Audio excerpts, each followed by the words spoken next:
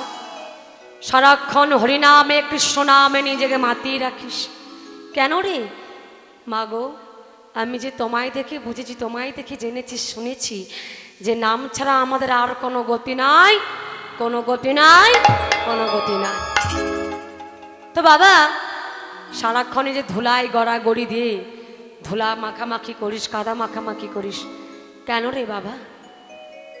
মা গো, আমি যে ধুলা সর্বঙ্গে মাখি কেন জানো? এই ধুলা কাদের ধুলা জানো মা? মা গো, যখন নগর কীর্তন দলেরা শৃঙ্খল করতাল নিয়ে যখন কীর্তন করে না, তাদের সঙ্গে যায় কারা? ছোট ছোট বাচ্চা বাচ্চা ছেলে মেয়েরা যারা, তারাও কিন্তু বড় আনন্দ করে। ধুলায় গড়া গড়ি দিয়ে সর্বঙ্গে ধুলা মাখি, আবার কাদা মাখামাখি করে। তো মাকে আজ গয়া বলছি, মা গো, এই যে ধুলা আমি মাখি সর্বঙ্গে, এই ধুলা কাদের ধুলা জানো? তাহলে শোনো। ধুলা মাখরে এই তো ব্রজের ধুলা, ধুলা মাখরে এই তো বোঝে ধুলা, ধুলা মাখরে এই তো বোঝের ধুলা, ধুলা মাখরে এই তো বোঝে ধুলা। ধুলা নয় ধুলি নয় গোপীর পাদরে নয়, ধুলা নয় ধুলি না গোপী পদরে নয়, ধুলা নয় ধুলি নয় গোপী পদরে নয়। এই ধুলা, এই ধুলা, এই ধুলা মেখেছিল নন্দের বেটা কানু, ওই ধুলা মেখেছিল নন্দের বেটা কানো, এই ধুলা মেখেছিল নন্দের বেটা কানো। ধুলা মাখরে এই তো বোঝের ধুলা, ধুলা মাখরে এই তো বোঝে ধুলা, ধুলা মাখরে এই তো বোঝের ধুলা, ধুলা মাখরে এই তো বোঝে ধুলা, ধুলা মাখরে এই তো বোঝে ধুলা। দেখতে দেখতে গয়ার বয়স যখন 20 বৎসর হলো, গয়া মনে মনে ভাবছে, যদি আমি আশ্রমে থাকায় ভজন সাধন করি, ভগবান আমাকে কোনোদিন দেখা দেবেন না। তার কৃপা, তার দেখা পেতে গেলে আমাকে আশ্রম ছাড়তে হবে। তাই কি করলো? আশ্রম ছাড়লো, আত্মীয় স্বজন বন্ধু বান্ধব সবাইকে ছাড়লো, নিজের মাকে ছাড়লো, সঙ্গে একটা তুলসী বৃক্ষ নিয়ে চললো কোথায়?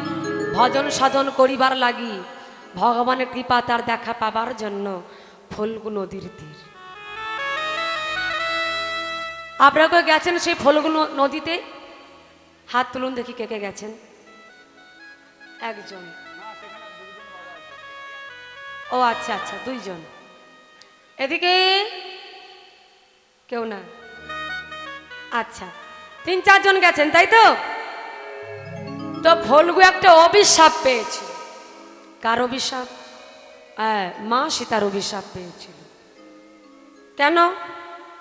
তো মা সীতা যখন ফল্গু নদীর তীরে দাঁড়িয়ে পিতা দশরথে নামে পিণ্ডদান করেছিল, ওই ফল্গু কিন্তু প্রভু শ্রী রামচন্দ্রকে মিথ্যা কথা বলেছিল যে আমার তীরে দাঁড়িয়ে মা সীতা পিণ্ডদান করেনি।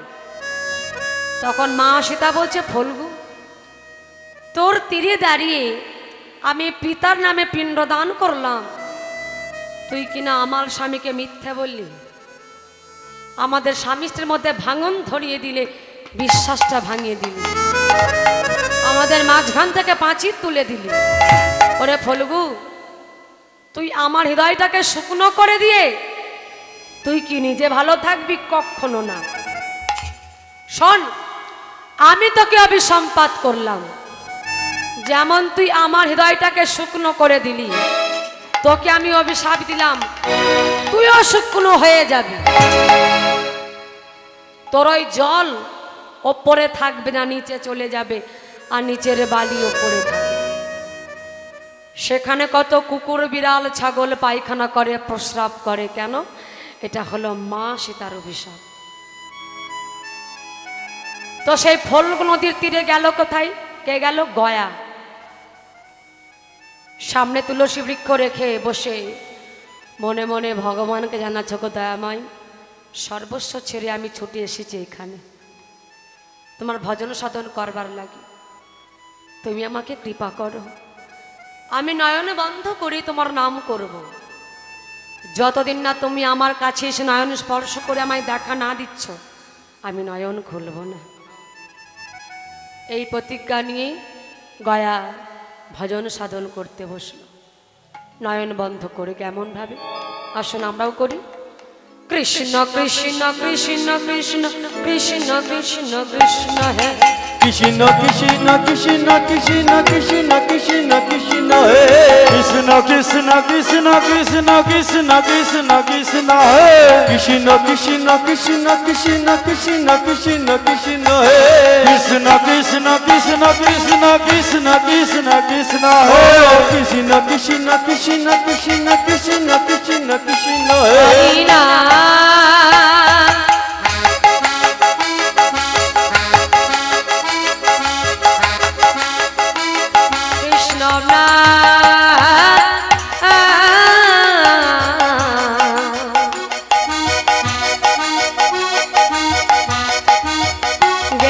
গেয়ে যা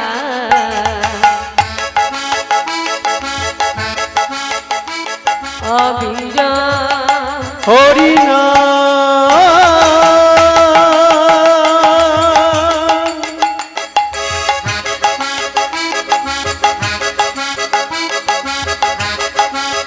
কৃষ্ণ নাম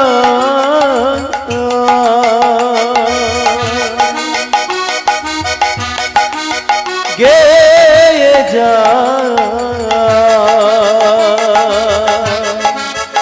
অবিরাম হরি নাম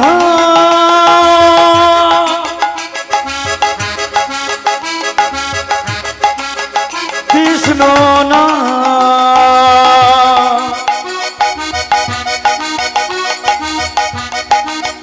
হয়ে যা অবিরাম কৃষ্ণ কৃষ্ণ কৃষ্ণ কৃষ্ণ কৃষ্ণ কৃষ্ণ ও কৃষ্ণ কৃষ্ণ কৃষ্ণ কৃষ্ণ কৃষ্ণ কৃষ্ণ কৃষ্ণ হে কৃষ্ণ কৃষ্ণ কৃষ্ণ কৃষ্ণ কৃষ্ণ কৃষ্ণ কৃষ্ণ ও হে কৃষ্ণ কৃষ্ণ কৃষ্ণ কৃষ্ণ কৃষ্ণ কৃষ্ণ কৃষ্ণ হে বাবা গয়া এমন ভাবে ভজন সাধন করছে, তার নাম ধীরে ধীরে আকাশে বাতাসে সর্ব জায়গায় ছড়িয়ে যাচ্ছে। শুধু তাই নয়, তার বদনে গাও হরিনাম কৃষ্ণ নামে গিয়ে পৌঁছালো কোথায়? ইন্দ্রলোক। যে ইন্দ্র তার মায়ের ওপর একদিন অত্যাচার করেছিল, সেই ইন্দ্রলোক। ইন্দ্রলোক টলমল টলমল করছে। ইন্দ্র বলছে, সচি, আহা কে এমন ভক্ত বলো না, মধুর সুরে হরিনাম গাইছে, চলো না সচি, সেই ভক্তকে আমার বড় দেখতে ইচ্ছা করছে, একবার সেই ভক্তকে নয়ন ভরে দেখে আসি, চলো চলো। সচিরে সঙ্গে করি ইন্দ্রলোক ছাড়ি, সচিরে সঙ্গে করি ইন্দ্রলোক ছাড়ি সচিরে সঙ্গে করি ইন্দ্রলোক ও ছাড়ি সচিরে সঙ্গে করি ইন্দ্রলোক ছাড়ি অপণিত অপণিত অপণিত গয়া সুরের কাছে কাছে উপনীত গয়া সুর কাছে কাছে উপনীত গয়া সুরের কাছে কাছে হরি উপনীত গয়া সুরের কাছে কৃষ্ণ কৃষ্ণ কৃষ্ণ কৃষ্ণ কৃষ্ণ কৃষ্ণ কৃষ্ণ ও কৃষ্ণ কৃষ্ণ কৃষ্ণ কৃষ্ণ কৃষ্ণ কৃষ্ণ কৃষ্ণ হে কৃষ্ণ কৃষ্ণ কৃষ্ণ কৃষ্ণ কৃষ্ণ কৃষ্ণ কৃষ্ণ ও হে কৃষ্ণ কৃষ্ণ কৃষ্ণ কৃষ্ণ কৃষ্ণ কৃষ্ণ কৃষ্ণ হে গয়ার হরিনামে গিয়ে পৌঁছালো কোথায়? ব্রহ্মলোক। অমা ব্রহ্মলোক টলমল টলমল করছে। ব্রহ্মা বলছে সাবিত্রী কে এমন ভক্ত মধুরস হরিনাম গাইছে, চলো সেই ভক্তকে আমি একবার দেখে আসি।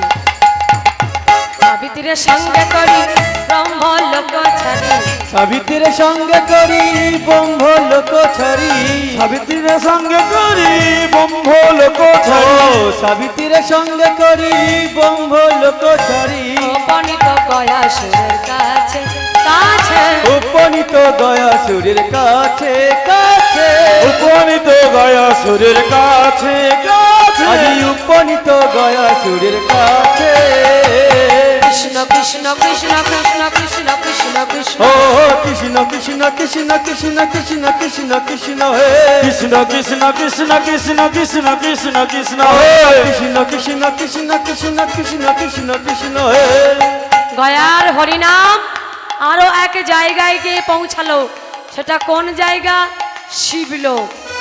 মহাদেব তিনিও থাকতে পারছে না ভক্তের হরিনাম শ্রবণ করে, তাই তিনিও কি করলেন? পার্বতীর সঙ্গে করি শিব লোক ছাড়ি, পার্বতীর সঙ্গে করি শিব লোক ছাড়ি, পার্বতীর সঙ্গে করি শিব লোক ও পার্বতীর সঙ্গে করি শিব লোক ছাড়ি। অপনীত অপনীত অপনীত গয়াসুরের কাছে কাছে, উপনীত গয়াসুরের কাছে কাছে, উপনীত গয়াসুরের কাছে কাছে, আজি উপনীত গয়াসুরের কাছে।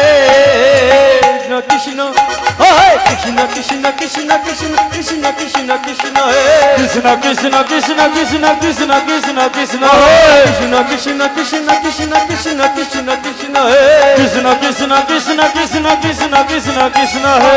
নাম কৃষ্ণ নাম গেয়ে যাও অবিরাম, হরি নাম কৃষ্ণ নাম গেয়ে যায় অবিরাম, হরি নাম কৃষ্ণ নাম গেয়ে যাও অবিরাম, হরি নাম কৃষ্ণ নাম গেয়ে যায় অবিরাম, গেয়ে যাও অবিরাম, গেয়ে যায় অবিরাম, গেয়ে যাও অবিরাম, গেয়ে যায় অবিরাম, গেয়ে যাও অবিরাম, গেয়ে যায় অবিরাম, গেয়ে যায় অবিরাম, গেয়ে যায়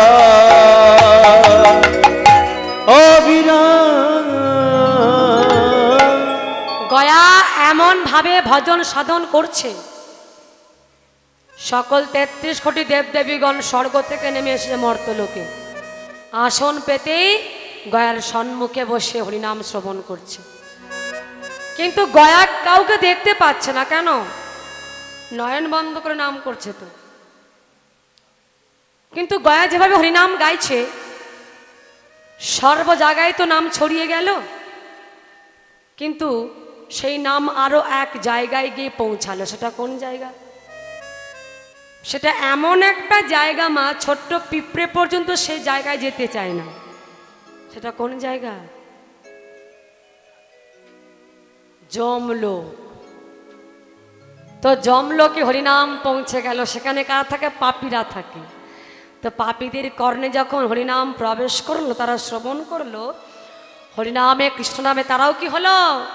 উদ্ধার হলো গো, উদ্ধার হলো গো, উদ্ধার হলো গো, উদ্ধার হলো গো, হরিনামে কৃষ্ণ নামে উদ্ধার হলো গো, তারা হরি নামে কৃষ্ণ নামে উদ্ধার হলো গো, হরি নামে কৃষ্ণ নামে উদ্ধার হলো গো, তারা হরি নামে কৃষ্ণ নামে উদ্ধার হলো গো, হরিনামে কৃষ্ণ নামে উদ্ধার হলো গো, তারা হরি নামে কৃষ্ণ নামে উদ্ধার হলো গো, হরি নামে কৃষ্ণ নামে উদ্ধার হলো, তারা হরি নামে কৃষ্ণ নামে উদ্ধার হলো গো, উদ্ধার হলো গো, উদ্ধার হলো গো, উদ্ধার হলো গো। হরি বল হরি বল। গয়া এমন ভাবে ভজন সাধন করছে, স্বয়ং ভগবান শ্রী বিষ্ণু নারায়ণ গয়ার কাছে এসে তার নয়ন স্পর্শ করে তাকে দেখা দিলেন। দয়াময়, ও গো দয়াময়, কৃপাময়, ও গো করুণাময়, ওগো কি পাম তুমি এসেছো প্রভু, এতদিনে তোমার কৃপা হয়েছে। গয়া, তুমি এমন মধুর সুরে নাম গাইছো, না এসে কি থাকতে পারি? শুধু আমি কেন, দেখো সকল দেব দেবীগণ স্বর্গ থেকে নেমে এসেছে মর্তলোকে, আসন পেতে বসে তোমার বদন হরিনাম শ্রবণ করছে। সকল ভক্তগণকে ভগবান বলছেন, ওহে ভক্তগণ, আমি আমার ভক্তকে দিয়ে তীর্থে পরিণত করব। ভক্তগণ বলে উঠলেন, দয়াময়, তাহলে তীর্থের মাহাত্ম্য কি হবে? ভগবান বলছেন, দেখো জন্ম হলেই তো মৃত্যু হবে। যারা নরকে পড়ে রয়েছে তাদের পরিবারের কেউ যদি গয়ায় এসে তাদের নামে পিণ্ডদান করে, তারা নরক থেকে উদ্ধার হয়ে আবার আমার চরণ পাবে। বলো গয়া, তুমি কি চাও? দয়াময়, আমি যা চাইবো তুমি আমাকে তাই দেবে? হ্যাঁ দেব।